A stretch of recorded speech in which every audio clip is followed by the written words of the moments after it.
Welcome to Weekend 101, your quick primer to bring you up to speed with this week's must-knows in the world of current affairs. Once again with myself, Nicholas Bauer, back from Cuba and ready to rock and roll.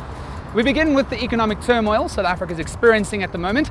On Wednesday, President Jacob Zuma unveiled a range of plans to address the economic hardships South Africa is experiencing at the moment, which has seen 10 weeks of strike action in the mining and transport sector and has seen our country being slapped with 2 credit ratings downgrades.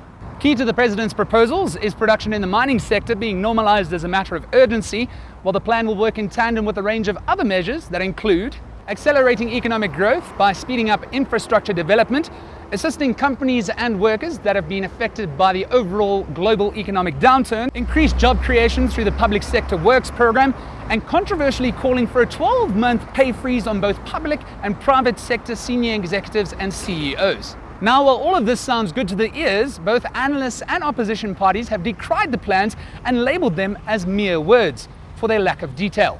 After all, talk is cheap, and I wonder if Jay-Z will ensure his and his government ministers' salaries are also frozen for the next 12 months. Or better still, why not shift some of the funds from your multi-billion rand upgrade to Nkandla homestead back to the National Treasury to help address some of these urgent problems?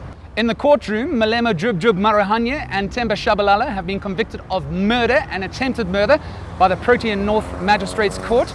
After a marathon trial lasting over 2 years, the pair were found guilty of drag racing on a public road under the influence of drugs and alcohol, leading to the death of 4 school children and the serious injury of 2 others.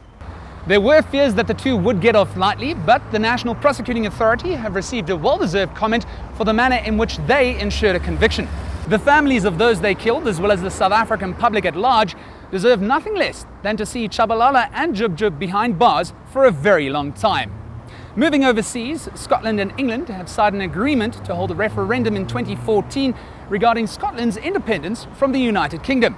UK Prime Minister David Cameron and Scottish First Secretary Alex Salmond signed terms on an agreement for the vote, which could end the extremely emotive Act of Union, which was signed in 1707.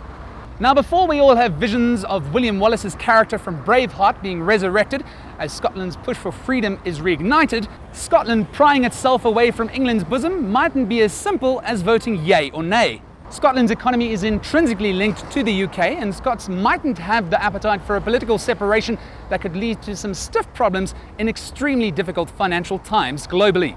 And lastly, it's Currie Cup semi-final weekend. After months of bruising action, the 4 best outfits in the local competition will clash for a spot in the final of South Africa's premier rugby competition. The Bulls will travel to Durban to take on the table-topping Sharks in the Shark Tank, while the Western Province will storm up to Johannesburg to take on the reigning champions, the Lions, at Coca-Cola Park.